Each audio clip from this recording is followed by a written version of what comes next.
pedras são cortadas para fazer a curva. Não é uma emenda, elas fazem a curva. Pedras de milhares e milhares de anos toneladas.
Olá, eu sou Nicolai Corsino, professor internacional de Enneagrama e de desenvolvimento da consciência humana.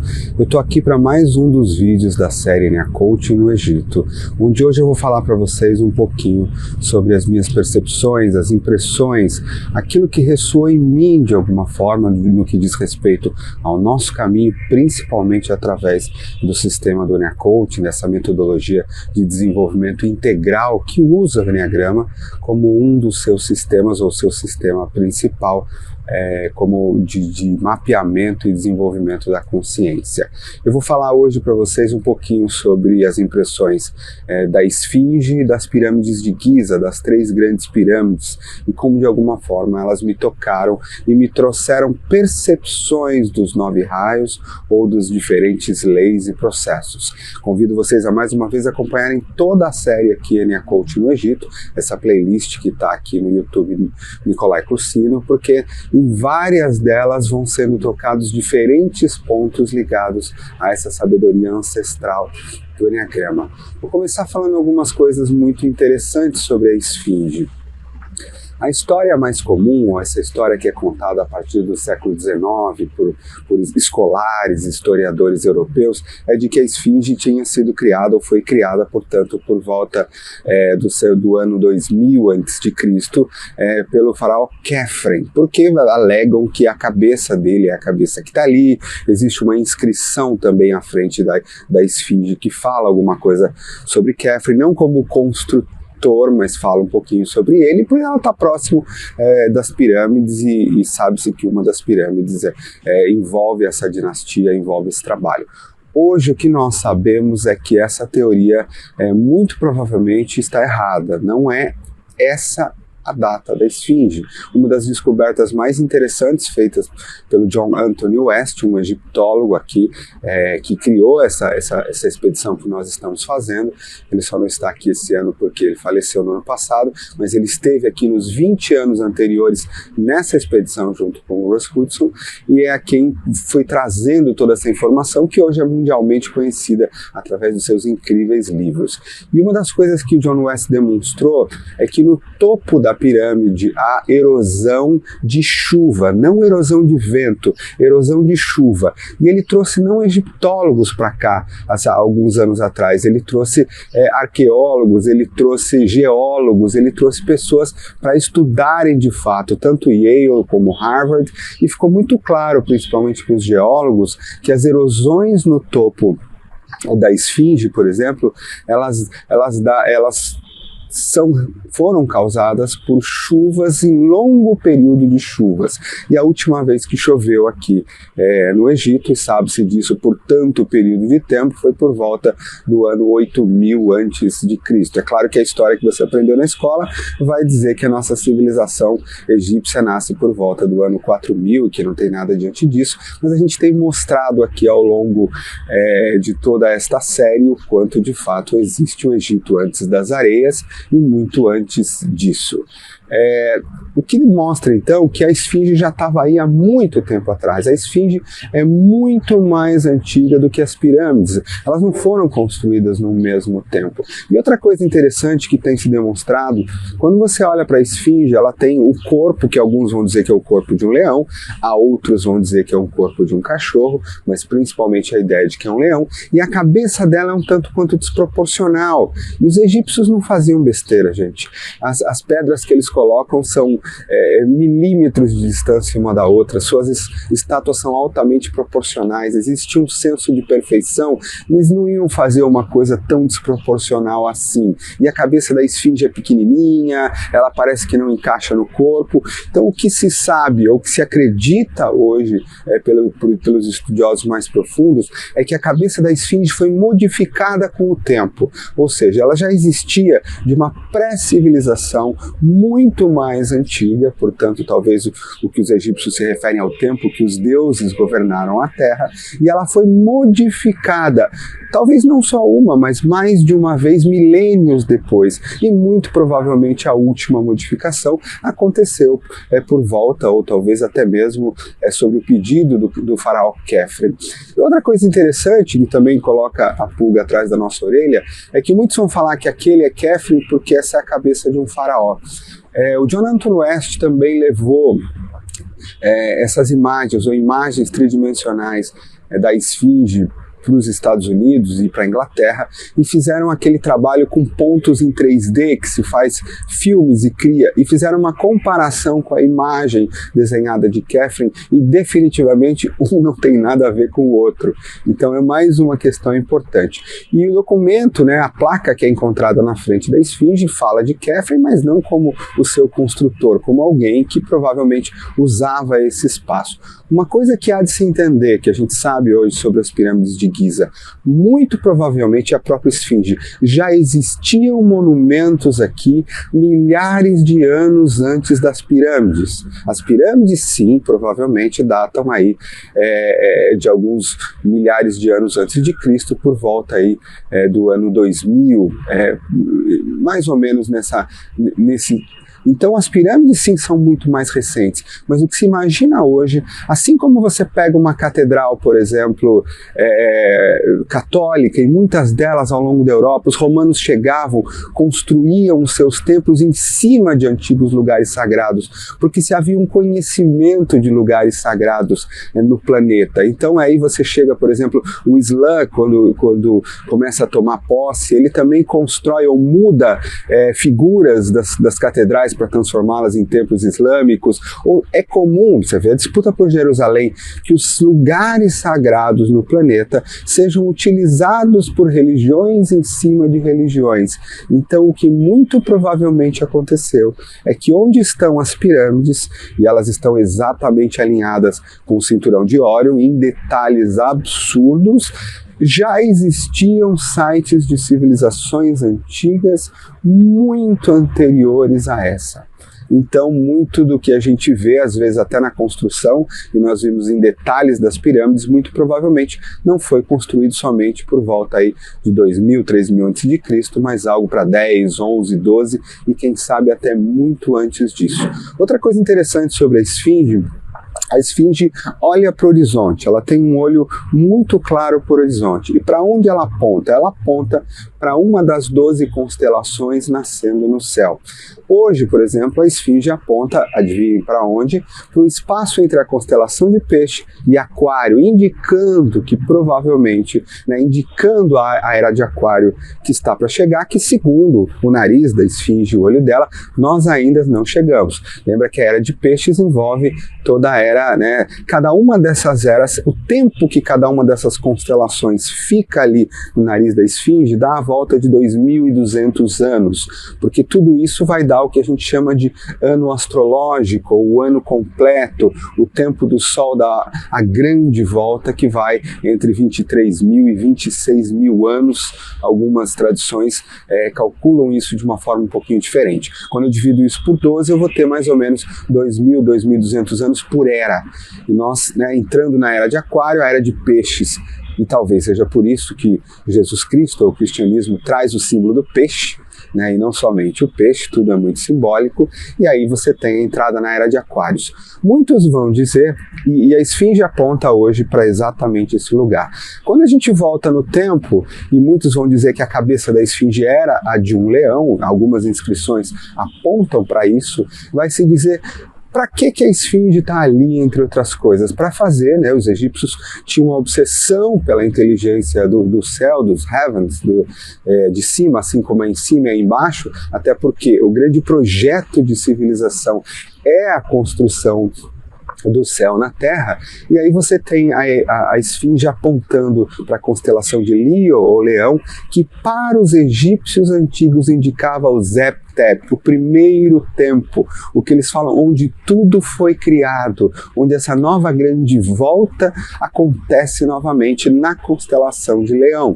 E isso vai acontecer por volta de uma data que a gente tem repetido aqui muitas vezes, 10.500 antes de Cristo. Muito provavelmente a esfinge apontando o momento zero do início dessa nova civilização aqui. Essa é uma das ideias. Há outras teorias aí com menos força, que vão dizer que talvez essa fosse a constelação, a cabeça da esfinge fosse um cachorro, o próprio Deus, algo parecido com a cabeça do Deus Anubis, mas a ideia maior é que de fato provavelmente fosse a cabeça de um leão e que foi modificada. A gente vê os nossos políticos fazendo isso, pegando um monumento que alguém fez, trocando o nome, inaugurando uma estrada que um outro fez. Isso não era tão diferente assim ao longo da história. Eu tive a possibilidade, a gente fez uma das coisas que provavelmente nunca mais vou esquecer na minha vida.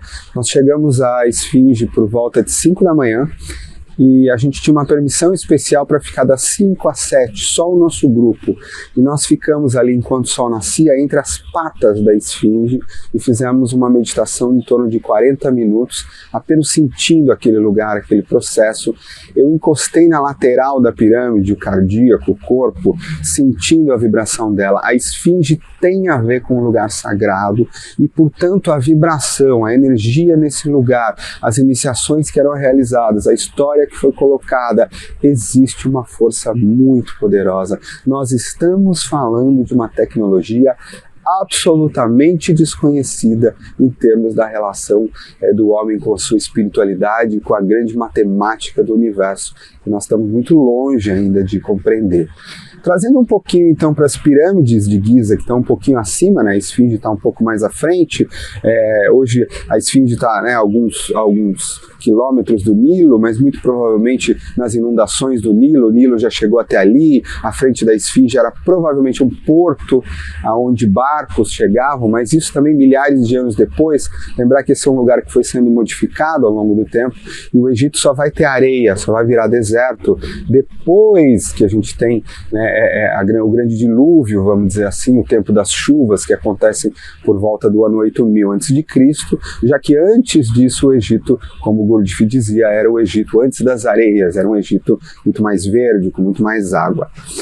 Uma coisa interessante sobre as pirâmides de Giza, que nós passamos o dia visitando as 3, assim como seus templos adjacentes, tivemos um longo dia vendo algumas das coisas mais espetaculares que eu já vi, a partir dos princípios do Enneagrama de Gurdjieff, a partir dos princípios dessa sabedoria antiga que vem com tudo isso, a partir dos princípios desse fluxo de sabedoria que dá origem não só às religiões ocidentais, obviamente todas elas uma grande interpretação e distorção de tudo isso, uma releitura dessa sabedoria que de alguma forma já existia de um jeito até mais puro, mais mais intocado e com menos crenças associadas a esse, né? Embora muito vai se falar dos deuses e das crenças egípcias, mas na verdade essas eram metáforas para ensinar princípios ou qualidades divinas que podiam ser assumidas pelo homem, assim como eu já falei aqui em vídeos anteriores dessa série Nea Coaching no Egito.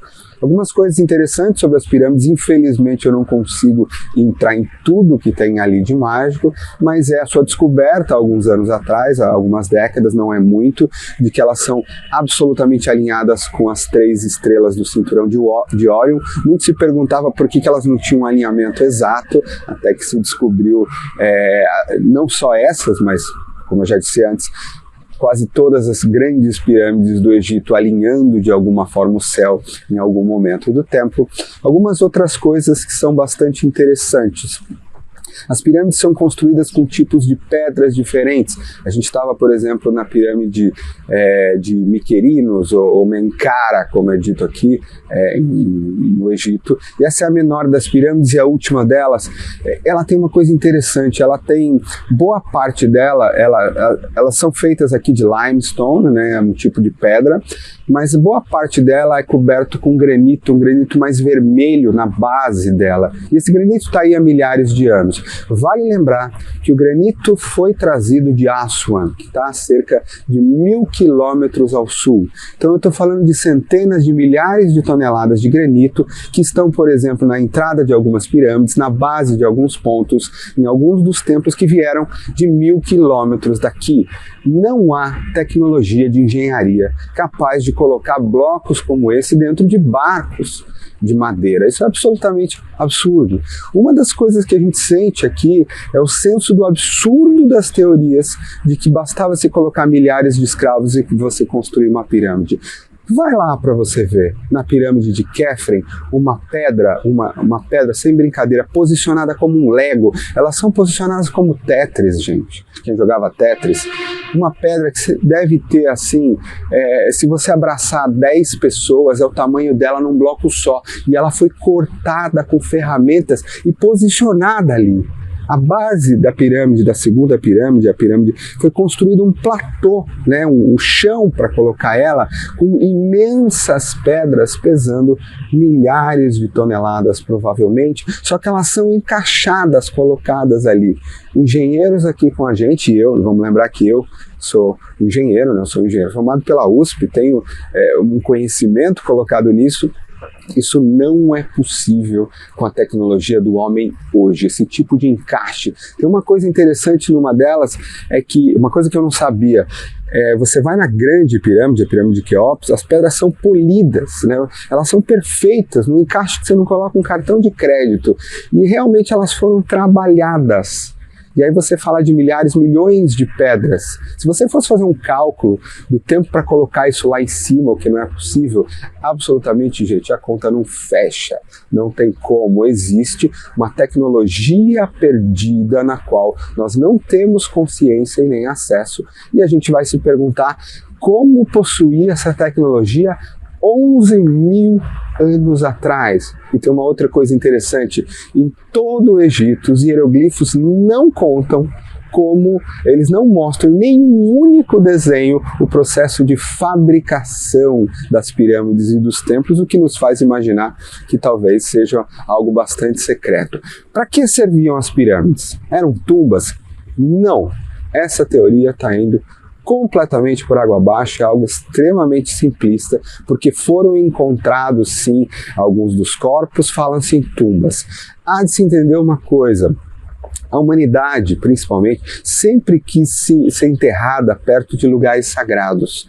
Então imagina que você tem um lugar sagrado e você tem a pessoa que quer ser enterrada perto de Meca, perto de uma determinada montanha, perto de um determinado lugar. Não é que ela construiu aquele lugar para isso, mas é que ela quer estar perto daquela energia, daquela força, faz parte de uma tradição fazer isso. Então, algumas poucas, vale lembrar que nunca foi encontrada uma múmia, por exemplo, dentro da Grande Pirâmide. A Grande Pirâmide não tinha nada disso. Então, as múmias estão lá ao sul, ou elas estão lá em Saqqara. Sim, ao lado, nos templos encontravam-se algumas coisas, mas muito provavelmente colocado após. Não é que elas não eram usadas ou perto dela, mas não era a sua principal finalidade.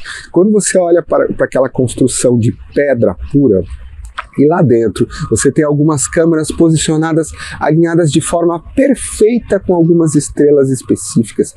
Eu entrei na câmara da Pirâmide Vermelha de Saqqara e vou entrar na câmara da Grande Pirâmide daqui a alguns dias. A gente vai ter o privilégio de ter esse acesso também, fechado só para o nosso grupo, e vamos imaginar. Essas pirâmides muito provavelmente eram locais sagrados que já existiam antes, construções, projetos de toda uma civilização, onde a sua forma, de algum jeito, captava determinadas formas de vibração e era capaz de concentrá-las, talvez, por que não, dentro das pequenas câmaras onde eram realizadas as iniciações dos sacerdotes, dos sábios, dos faraós, processos de transformação. Tudo no Egito envolve esse processo de alquimia do ser humano e da natureza maior e de tudo. Imagina você ter essas estruturas e você pega muita gente estudando, por exemplo, a geometria perfeita da Grande Pirâmide, o quanto já se conhecia exatamente sobre a Terra ser redonda, sobre o seu tamanho, sobre a sua rota, e aí você vai ter Galileu falando isso no século XVI. Vamos lembrar que o Renascimento foi buscar as escrituras e a sabedoria egípcia de volta. É daí que foi bebido. Os egípcios já sabiam de tudo isso, gente. Os egípcios têm isso em detalhe.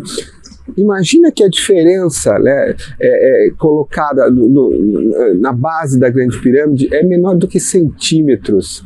Existe uma precisão de que qualquer pessoa com o mínimo de bom senso para com toda essa besteira de criar explicações e descobre: nós não sabemos como isso foi feito. Nós temos que abrir a nossa visão, pois nós não conhecemos a nossa história. O que existe aqui nesse planeta é muito anterior ao que a gente imagina.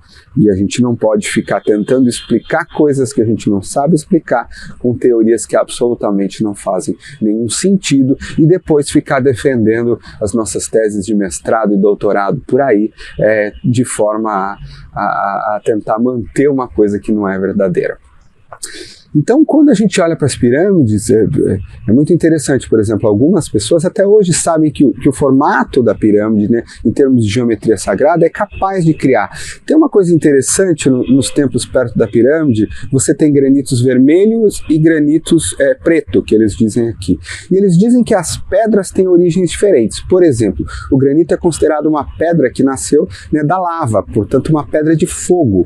E eles vão dizer que isso tem qualidades diferentes de um outro tipo de pedra. Então eles invertem nos templos pedras, e há quem diga que é para criar uma corrente energética, onde tudo isso que é captado entre grounding, céu e terra, gira ali de alguma forma e mantém uma capacidade vibratória absurda, energética, onde, por exemplo, o processo de transformação da consciência, dos corpos, ou de todo este povo, como num processo coletivo de evolução da consciência espiritual e da consciência humana, dessa alquimia, e assim como era sagrado o pão para o egípcio, porque a alquimia do trigo que se transforma de alguma forma no pão, é a alquimia do ser humano e da sociedade que se transforma em Deus, ou nas qualidades dos Neteru, ou nas qualidades divinas que tem por aqui.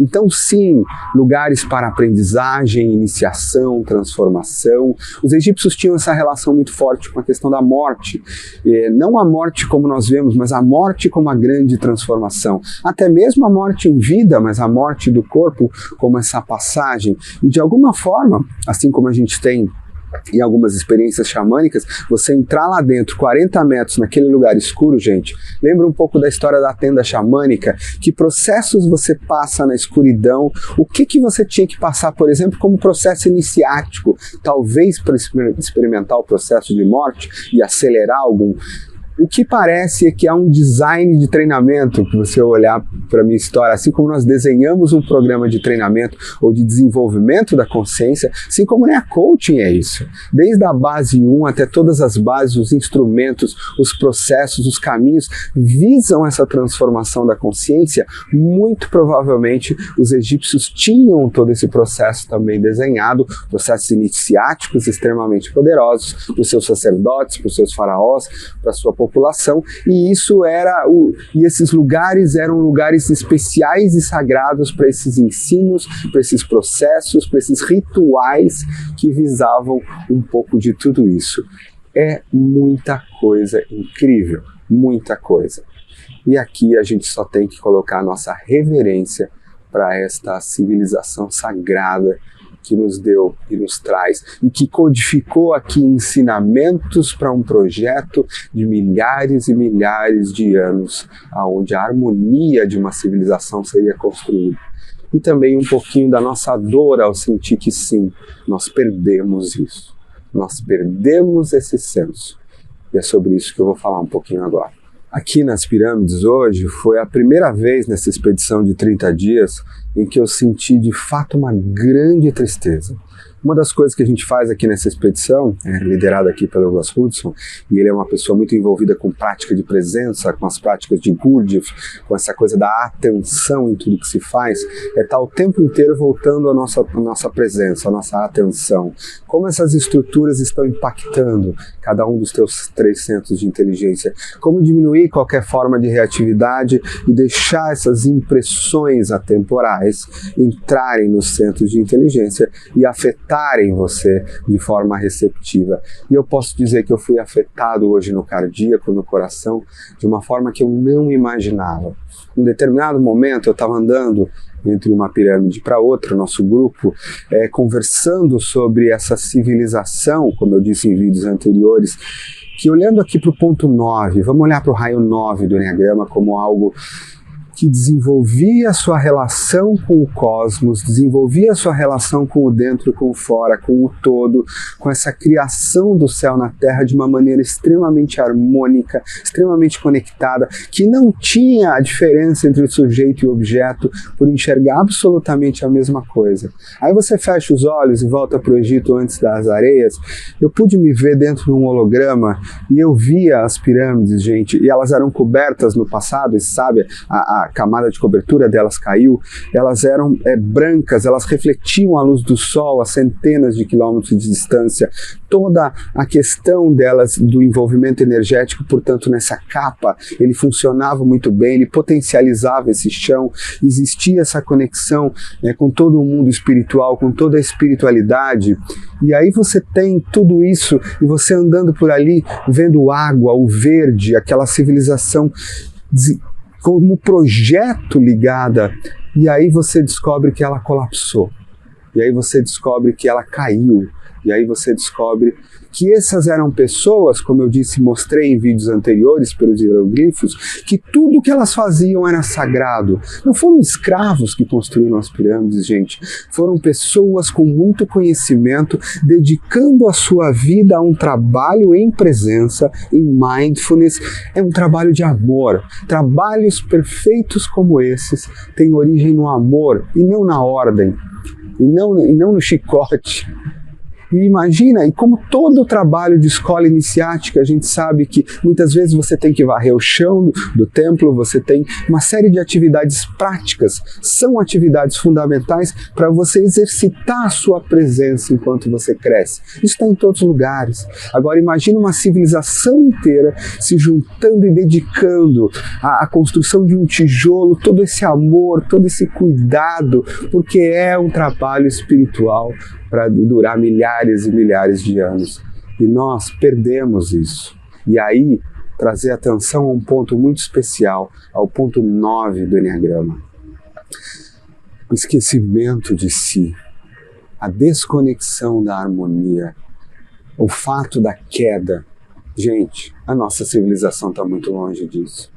A gente tem uma separação de Deus dentro de nós, separação da harmonia, do todo, do sistema, que dói o nosso coração. Uma coisa é você conhecer isso como um conceito. A outra coisa, eu experimentei hoje dor, tristeza, saudade, eu poderia dizer, por ver que efetivamente, olha para as nossas estruturas, para a nossa televisão, para a nossa imprensa, o que a gente faz no dia a dia, como a gente vive. O Egito mostra para a gente que nem toda a nossa civilização não só evolui, ela também involui, ela também se perde, ela também anda para trás. E a gente vive numa civilização hoje onde a gente pode experimentar essa tristeza do que já foi essa grandeza espiritual um dia. Eu experimentei, pratiquei, compartilhei com o grupo ontem à noite, a gente tem compartilhamentos com o grupo, e aí eu, como um raio 7 do Enneagrama, vou tender, a reação automática é sempre sair da dor, mas a prática de presença é manter e acolher, estar nessa dor. Eu senti profundamente como uma saudade de um tempo onde todos nós de fato éramos um como sociedade e tínhamos um projeto espiritual para tudo que havia no centro das nossas vidas, no centro das nossas vidas. E por que não olhar um pouco para a volta em todos os raios do Enneagrama?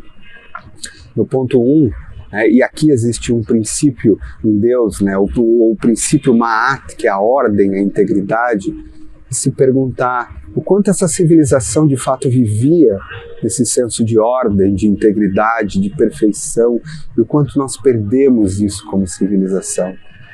O quanto essa civilização dedicava, por exemplo, no raio 3, esta presença em tudo que se faz, esta dedicação, não existe outro lugar senão esse fazer e construir tudo isso com o fluxo das coisas. Enquanto nós temos perdidos hoje no raio 3, completamente ansiosos, olhando para celulares e lugares, fazendo coisas, buscando individualidade, como numa cultura de competição, ou de ter um herói. Os egípcios antigos não tinham isso. É um projeto de um único Deus que está dentro, está fora, e somos todos. O quanto nós não perdemos, por exemplo, quando a gente vai para Thoth, o Deus, o princípio do conhecimento, da sabedoria, e talvez, por que não, posicioná-lo no raio 5, e o quanto nós perdemos dessa sabedoria, seja na grande inundação, no tempo em que o mar cobriu toda a terra, seja na própria Inquisição, que queima todas essas escrituras, e aí a intolerância que você tem. Nós evoluímos, gente, após esse tempo.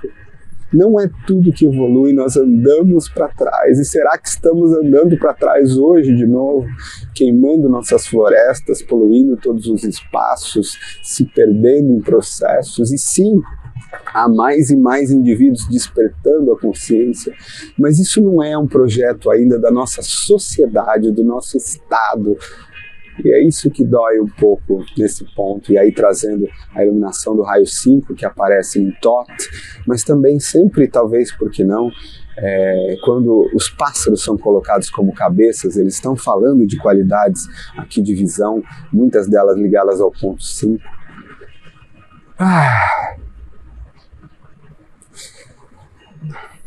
É isso que é o Enneagrama, gente. O Enneagrama nunca foi, nunca será uma tipologia de personalidades. Isso é o Enneagrama.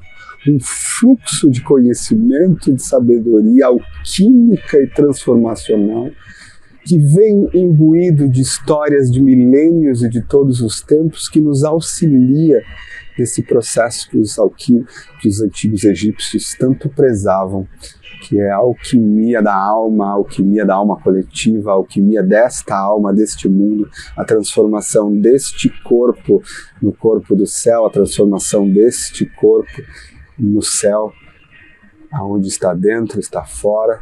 E é essa que deve ser a nossa relação com o Enneagrama. Essa é a única relação com o Enneagrama que a gente pode ter.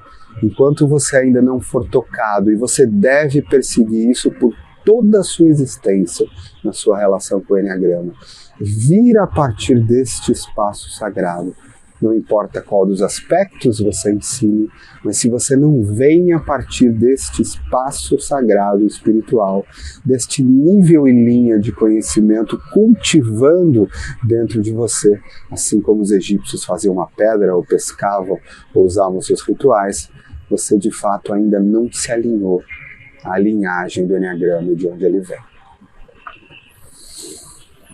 Que a gente respire sobre isso. Se essas palavras tocam você, vinda de milhares de anos atrás, eu te convido a fazer uma prática de presença, a colocar os pés no chão, a voltar para o aqui e agora, a abrir espaço para o coração de forma gentil, a abrir espaço para a mente de forma gentil e apenas respirar, enquanto cada uma destas palavras, imagens e sensações toca cada célula do seu corpo, toca cada célula da sua história e permite que o grande processo da alquimia da alma se resgate. E quem sabe nós, mais e mais milhares e milhões, possamos despertar novamente nesse raio 9, nesse ponto 9 e trazer desse fluxo dessa sabedoria, evocar e colocar as nossas vidas, famílias, trabalhos, sociedade, quem sabe, a serviço da única coisa que os egípcios antigos consideravam de todas a mais importante, a realização espiritual. Um grande beijo e seguimos aqui nessa série Enia Coach no Egito, agora pegando o avião e seguindo para o sul, para Luxor, para o Vale dos Reis, com muitas coisas e muitas novidades por aí.